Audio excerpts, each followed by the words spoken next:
Welcome back to Continental Club, ladies and gentlemen. There is no Dougie Critchley because he is at his sister's wedding. So wish him good luck, I guess, in case he catches the flowers. However, joining me today is Michael McCubbin and Patrick Van Straten in a very lovely t-shirt. It's a shirt. Thank you. Wearing a t-shirt as well. It's Friday the 13th, everyone. Long day ahead.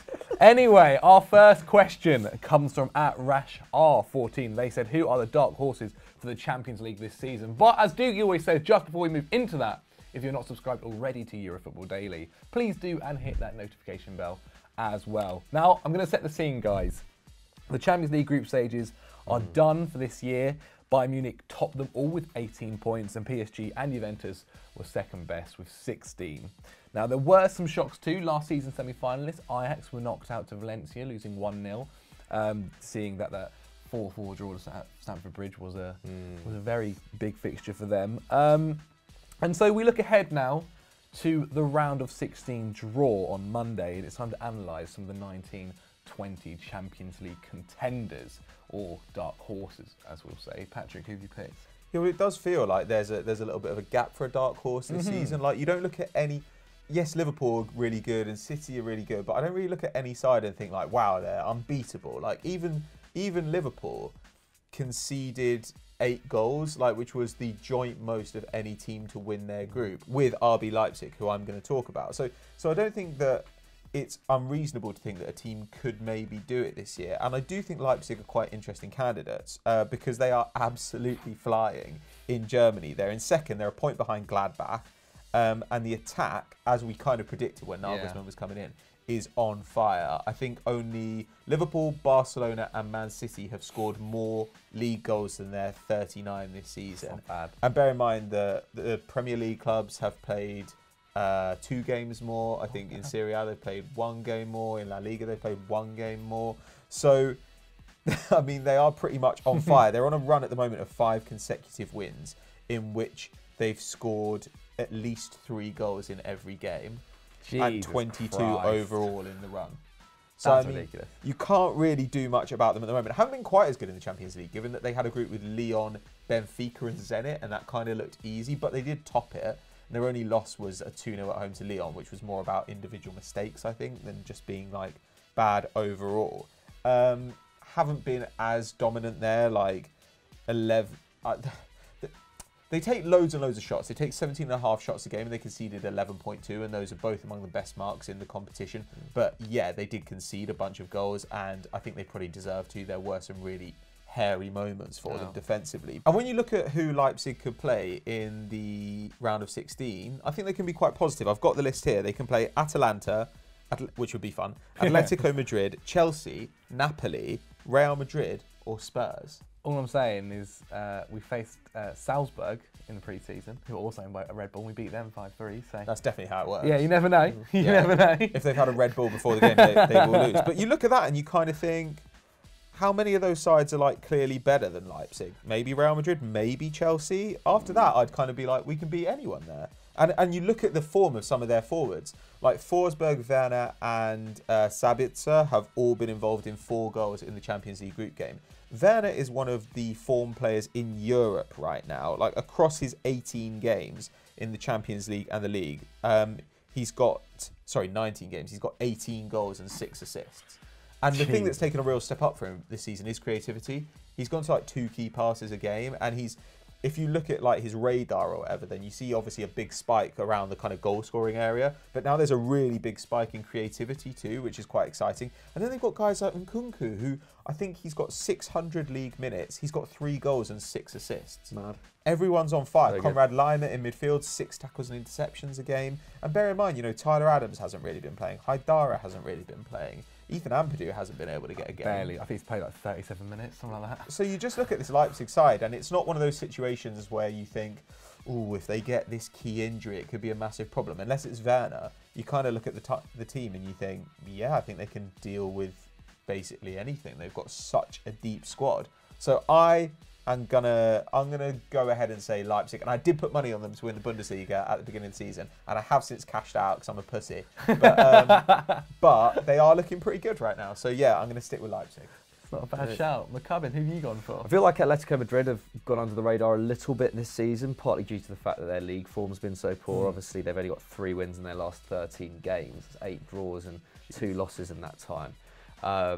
And obviously they're 7th in the league, they're 1 point off 4th, they're 8 points already off first place, which is Barcelona, who are themselves having a pretty average season. So I think it's quite easy to write them off in this respect. And obviously they came second in their group as well, so they've got tough games, well, a tough lineup of opponents who they could face in the next round. It's Bayern, Leipzig, Liverpool, Man City, and PSG. And I think I would back Liverpool, Man City, or PSG probably to beat them. Yeah. But I think Bayern and Leipzig, I would over 2 legs. I don't know, but Bayern's current state, I would say Atleti maybe would actually go into its favourites, just considering how defensively poor Bayern are at the moment without Sula. But when you look at their overall performances in La Liga, expected points actually has them top of the league, which is pretty crazy considering the kind of the firepower they lost with Griezmann going in the summer. Yeah. They've got 2 fewer wins, they've lost 1 more, they've scored 8 fewer. And the defence has, I think actually, to be fair, I think their defence has actually adapted fairly well. I think Jan Oblak has had an excellent season so far, got more clean sheets than anyone else in La Liga, despite this whole new look back line, which is actually, generally speaking, like letting more shots on goal and more good quality opportunities. But considering the decline we saw from them last season, actually hasn't done too badly. All things considered, they lost key players too, didn't they? Like losing Godin is going to take a massive effect. They turned over basically the entire back line. Like they've been playing a lot this season, like Lodi and Trippier as the fullbacks, and then Felipe and Hermoso, and none of those guys were there last season. It's pretty mad. Really. And fair play to Trippier as well. He's come in and he's pretty much their biggest creator. Kind of virtue of being a dead ball specialist. Yeah. They're definitely kind of working with a bit more of a makeshift side than they were, or at least a side that Simeone does not know anywhere near as well. And I think their main hope of progressing beyond the next round is probably going to be João Felix, at least if they're going to outscore opponents over 2 legs, because I think he's made the step up pretty amazingly actually to Atleti's level. 4.9 shots per game in the competition so far, 1.2 key passes, 1.2 dribbles. I mean, the key passes are very impressive. The dribbles probably could be a bit more, but for shots alone, I think that's outstanding in the Champions League. Considering his first season in the Champions League. And it showed as well, because Atleti are also taking a lot more shots in the UCL this season. They're taking 16 a game, which is massive compared to their average of 12.3 in La Liga.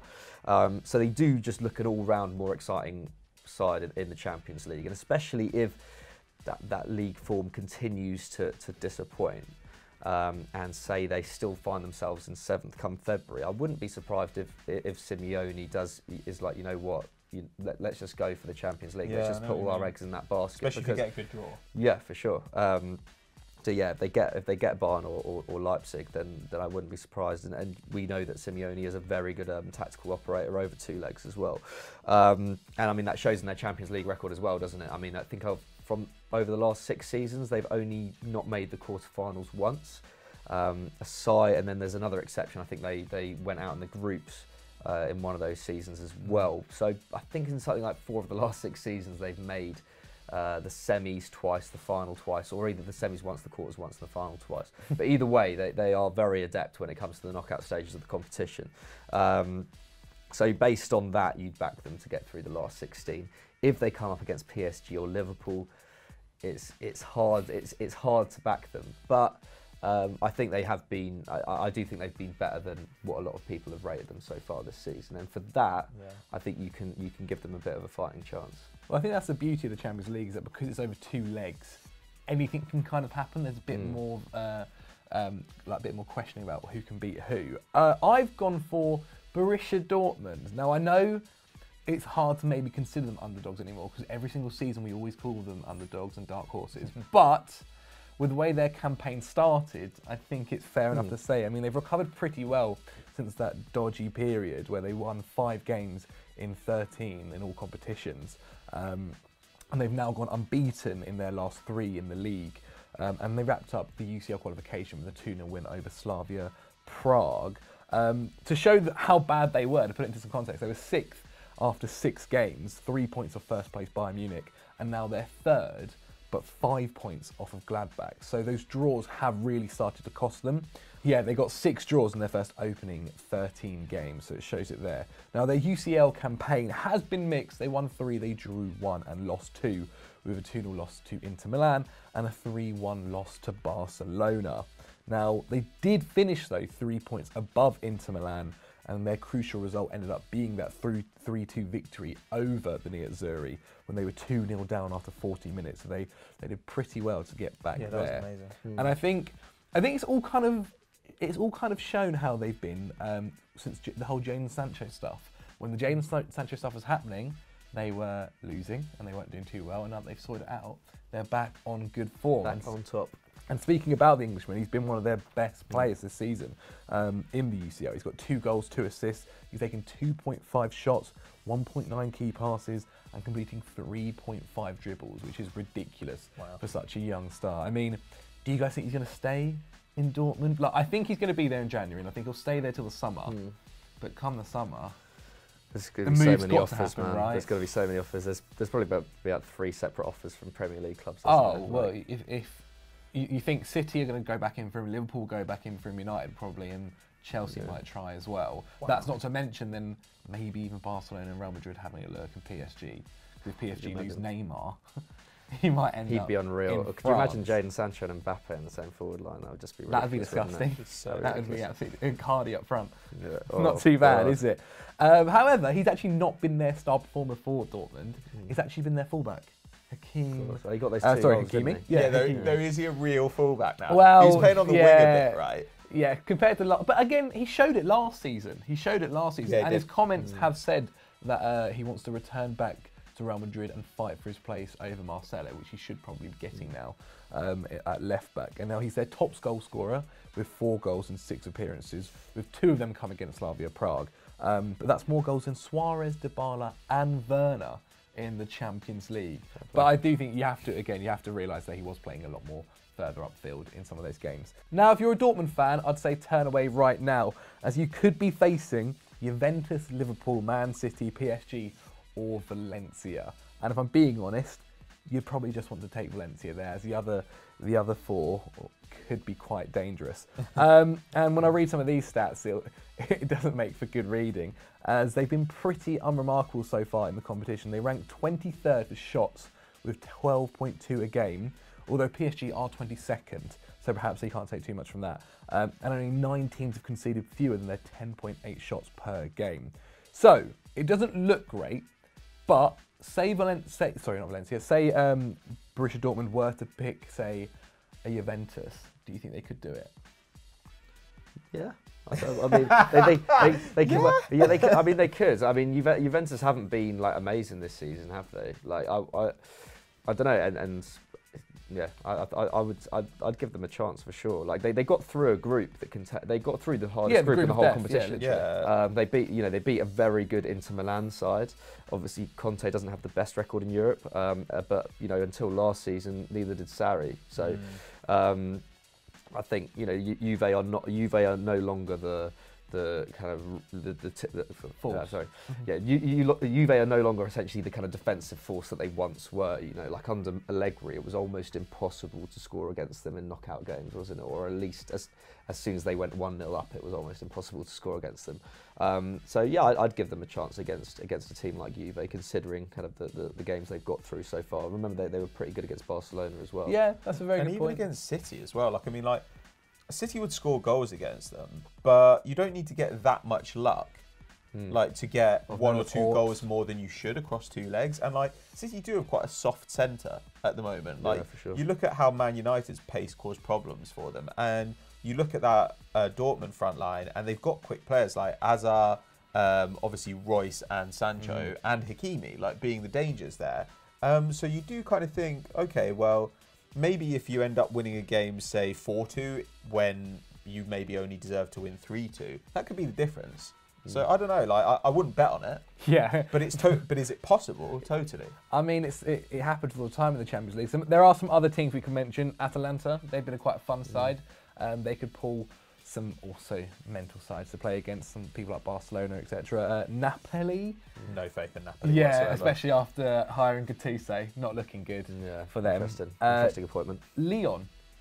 I mean, any team that faces them could be in for a little shock. Nah. And then also Valencia and Chelsea. You know what's funny? I was looking at this, and it's I don't like. I mean, it kind of shows the point that we've got to with the Champions League. But everyone who's got through into the round of 16 is from a top 5 league. I think don't know when the last has that ever been a point that's been the case before. I don't know. Like all 4 Spanish teams, all 4 English teams, 3 Italian, 3 German, and 2 French. It's just.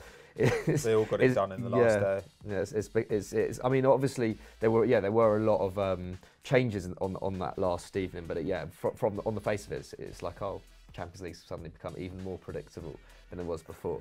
But yeah, so I don't know. I mean, to a point. I also just think the other teams that aren't necessarily as good anymore. I just think people like the Portuguese league and things like that are just suffering. Yeah, but especially with their talent being taken.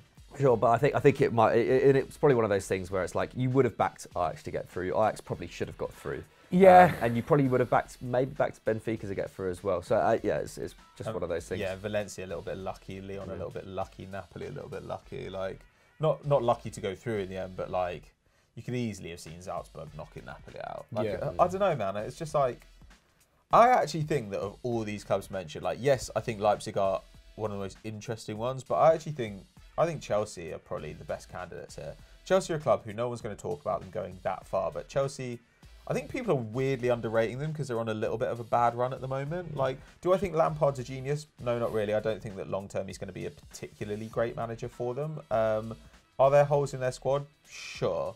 But Chelsea, people seem to be talking as if Chelsea are like scraping into 4th in the Premier League and scraping through in the Champions League. And I think Chelsea are actually closer to Liverpool and City than they are to Leicester, I think, in underlying performance. And in the Champions League, I thought that they were far and away the best team in their group, which was actually a pretty tough group. I think Chelsea could really... I'm not going to say that you're going to beat like an absolutely top side, but you won the group, didn't you? No, you came second. You came second, but I think you could totally do a big team. I think we can. I think in terms of your first point, I think football fans are very fickle. That's why they all live in the moment and after 2 get bad games, they go, oh my god. I think Chelsea are a very good side. I think we need to take more of our chances. I think we miss a lot of very good chances. Which Kepa should grow some hands. That'd be good.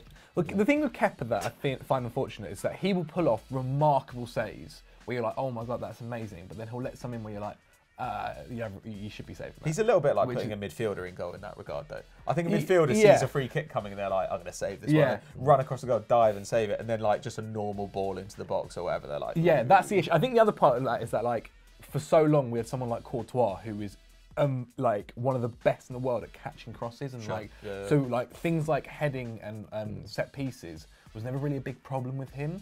Whereas now, because we the team are all trying to learn, like every cross we put in, myself, honestly, I worry so much. I worry so much. And against Everton, it's like all crosses all the time. Exactly. Any loose ball. Yeah, but we also, again, we're starting now to get our players back. Rudiger played apparently very well. But I just think one issue sometimes I have with Chelsea is that we could play fantastic for 89 minutes, but there's 1 minute where we'll just get counter-attacked and we just all ourselves and it goes bad. But there's times in our game against Lille at the very end where we could have conceded and that would have been it. But is there a team better than Liverpool in the competition? I would say probably. I would say maybe not. And you outplayed Liverpool and should have beaten them at Stamford Bridge. Yeah, it's a very good. Like I think you played City pretty even. I actually hope we get a big team. I think it'll be quite an interesting fixture. Say like we pull Barcelona. I mean, let's be honest. Chelsea right now are going to 100% pull Barcelona or PSG. It always happens. It would be great. It would be great to see. It would be great to. It would be great to get Barcelona. Like just for the kind of reunion of obviously Lampard played in all those great battles. Back in the last decade, but it'd be an interesting fixture. But you're kind of this season's Ajax. Like your team's so young. Like I look at it and I just think like I kind of want you to go up against one of those teams that's just like, now we're going to roll out the same 29-year-olds every season. And I'd love like Tammy Abraham to absolutely. I'd love for him to like skill up PK or something. It'd be great. Well, like Christian Pulisic recently has been on fire, unbelievable. It's been ridiculous. But yeah, what do you guys think? Which is the underdog or dark horses of this year's Champions League, and who can go to the very end? Let us know in the comments below. It's now time for everyone's favourite section. It's the big match preview. I hope you all heard the belief in my voice there. This Sunday, we see Valencia host Real Madrid in a huge match for both sides. Now, Madrid currently trail Barcelona on goal difference, who travel to 4th place Real Sociedad on Saturday. Meanwhile, Valencia are 8th, but just 1 point off of 4th place Sociedad. Massive game. It literally says massive game in the script here. Well done to you, Critchley. We're going over to Mikey McCubbin. Yeah. Which team are you profiling? I'm going to profile Valencia. Can't say I've watched an awful lot of Valencia this season, to be honest. Obviously, why would you? Obviously, their kind of new manager Salades is a bit of an unknown entity, taking over from Marcelino. But they've actually been in pretty good form recently. Overall, not great. Obviously, 8th. They're below Atleti on goal difference, and I think they're probably a lot more kind of deserving to be in that place. They actually rank 16th for shots per game with 10.3. That is very mediocre, and ranked 19th for shots conceded. So I think only 15.8 shots conceded a game. So I don't know who's conceded more shots than them, but yeah, only one team's conceded more shots than them per game this season. And I think they've conceded 23 goals already as well, which is the worst record in the top half of the table. Having said that, they did come off some very bad form earlier in the season. 12th after 11 games, they'd only won 3 of their opening 11 games. But in the last 5, they've only lost once. They've won the other 4, hence why they've kind of risen to 8th at this point. And obviously that 1-0 away win at Ajax in midweek, getting them through the Champions League group is a big boost for morale. So first time in 7 years they've actually made the last 16 in the Champions League. So it's not bad at all. Yeah, they're coming off good form, but when you look at their overall stats, it's just a little bit worrying. I just would not back them in this game against a Real Madrid side who have been very resurgent in the last month and a half, haven't they? Having said that, when you actually look at expected goals, tells a bit of a different picture. Obviously, they're not producing enough shots a game, but seems like they're getting opportunities in the right areas. They're producing high quality chances. They rank 6th in the league for XG, but obviously their defence just seems to be letting them down, which is a huge kind of departure from what we saw under Marcelino, wasn't it? Where they were so compact at the back and maybe relied a little bit on luck in terms of their goal output, especially with what's his name, who was the former West Ham guy who did so well for them for a season, but can't remember. Zaza, yeah, he was somehow kind of just running ridiculously hot.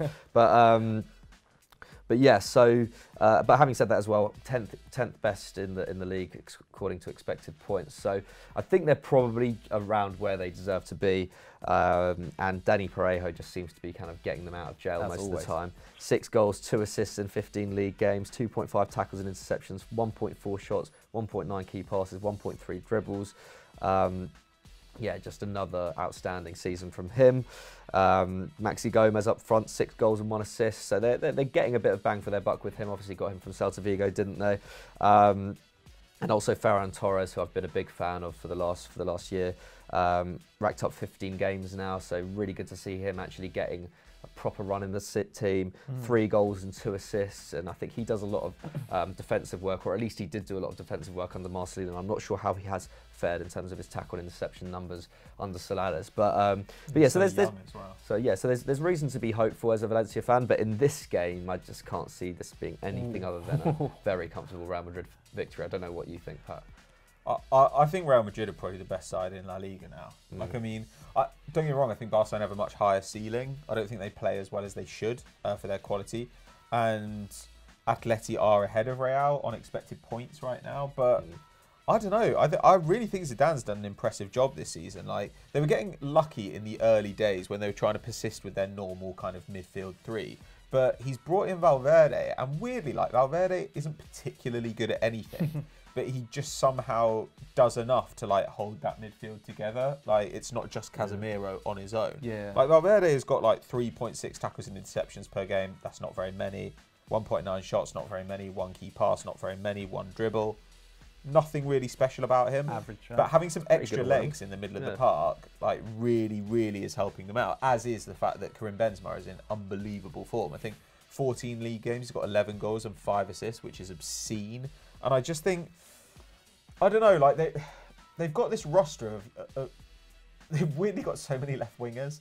Yeah. Like they've obviously got Hazard, they've got Vinicius, they've got Rodrigo, which is helpful given that Asensio went out obviously at the beginning of the season. So they are still a little bit lopsided, but I don't know. They've somehow turned into an unbelievably dominant side domestically. I think right now they take about 8.5 more shots per game than they concede, which is pretty It's remarkable. not too bad, yeah, they take 16.7 shots a game, which is the first, like top of the league, and they're second for shots conceded with 8.3.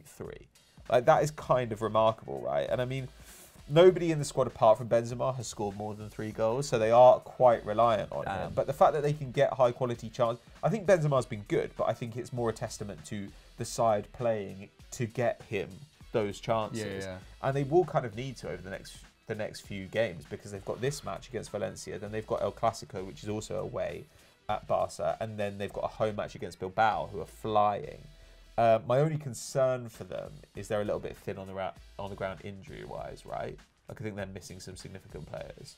Yeah, they do. As we said, Asensio earlier, they've also got Vasquez out, James out, Hazard out, Marcelo out, Mariano out, and Mendy is also suspended, which isn't great. I mean, Valencia also have injuries as well. Piccini, Guedes, Silerson, Maxi Gomez are all out. However, Kondogbia could be back from his injury, but putting him in a game against Real Madrid is a tough ask. First game back. Scores on the doors, gentlemen. Where is it? Is it at Valencia. It's at Valencia. It's at Valencia, so I'm going to say 3-0 Madrid. Oh. So what's it going to be if it's at the Bernabeu? I don't know. I just think, Yeah. Jesus. I kind of agree. I'm going to go 3-1 Madrid. 3-1. I honestly was quite impressed by Valencia when they played Chelsea when I saw them. So I'm going to say 3-2 Madrid. So we've all gone for Madrid. Going. But yeah, literally just gone up by that. But we'll quickly throw one quick fire question, guys. Okay. From Tamish Bahal, Ooh. where should Ancelotti go next? Retire, man. Oh, that's a bit peak. Jesus. He's had it. I don't think he'll ever. I genuinely don't feel like Ancelotti's going to get near the kind of prestige and success that he's had earlier in his career. I don't know. Like there's something about the way that it ended at Bayern. There's something about the way that it ended at Napoli where I feel like things just haven't gone for him in the way they used to. And I mean that's there's no analysis behind that. It's very, very lazy. But I just don't see which. He's not going to get the kind of job that he used to be able to get, and I don't know. Unless he goes to maybe Arsenal. I just don't like, even if he went to like Arsenal or whatever. And I know a lot of Arsenal fans would be quite keen on him, at least in the short term. Again, I just see that being the kind of club where things just won't go for him. What do you think you should do, Rafa Benitez now? Just kind of like fix clubs and move on. Perhaps, Or but I don't necessarily think he is. I don't even work. necessarily think he is a fixer. National team would maybe be a better shout. I think he's a much better manager at coming in somewhere where there is already established success and turning them into a really good tournament side, or just giving the players a bit more of a break, letting them express themselves a little bit more. I don't think he really is a fixer. So yeah, maybe the national side would be good taking over after Mancini if he fails at Euro 2020. But or one of the others. Like I mean, that's the thing. He also speaks Spanish. He also speaks French. English as like well. I mean, so and I think if he went to a side, he needs to go to a side really that has dominant talent. That's the thing about Ancelotti. Like he's a continuity manager. He's the guy who gets everyone pulling in the right direction. And like, so I think a Spain, a France, a Brazil. Like I think he'd actually be really good at all of those because they've got incredibly good talent. And it's really a question of fitting them all in. But throughout his career, that's been what he did, right? Yeah. So at Milan, he was famous for using that Christmas tree formation, the 4-3-2-1.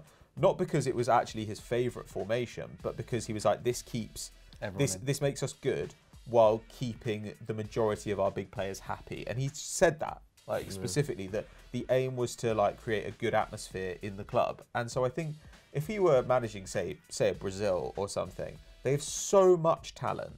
Finding a way to fit it all together and get the best out of it is actually what Ancelotti's really good at. What he's not good at is saying, oh God, okay, we've got loads of really good talent, but we have no right back, so we need to come up with a kind of interesting tactical system to prevent that being an issue. Oh, okay, That's yeah, not yeah. what Ancelotti's there for. So at Arsenal, I think that It would go even worse. I don't think it would be worse because he's a competent guy and he'd get, you know, the midfielders being in the right zones and stuff. Like, he's not an idiot, and the attack would probably be good, but he's not going to make your defence workable. Yeah. Like, that's not an Ancelotti. You need a Conte, really. Like, Conte would be too bad. I don't know. for I mean, we Arsenal. need somebody with a strict system. Then we need to recruit for that system. I don't necessarily mind this season because I think this season's kind of gone. Done And with, then Saliba comes in, and Holding's a year older. Who knows? Well, there you go. In fact, saw Holding at Winter Wonderland. Yeah, Oh, great. Have a little biscuit. big guy. Yeah. Little biscuit whilst Arsenal were playing against in the Europa League. Yeah. But yeah, that's a little tad bit of Wow, information great. there. But that's the end of Concentral Club. I hope you guys have enjoyed it. McCubbin, what else is coming out? There's Stat Wars, I believe. Stat Wars playoffs for Yes. the new season coming up in the new year. I believe it's you versus Matkins, is it? In the It playoff? is me versus Atkins. Don't give away the result. Not You can saying see, Zach is smiling there though. And I'm not really sure. Just check out all the other stuff over across the two channels. It's just wall to wall entertainment, Content isn't it? everywhere. Yeah. Any podcasts that have gone out, Patrick? Yeah, the podcast went out yesterday.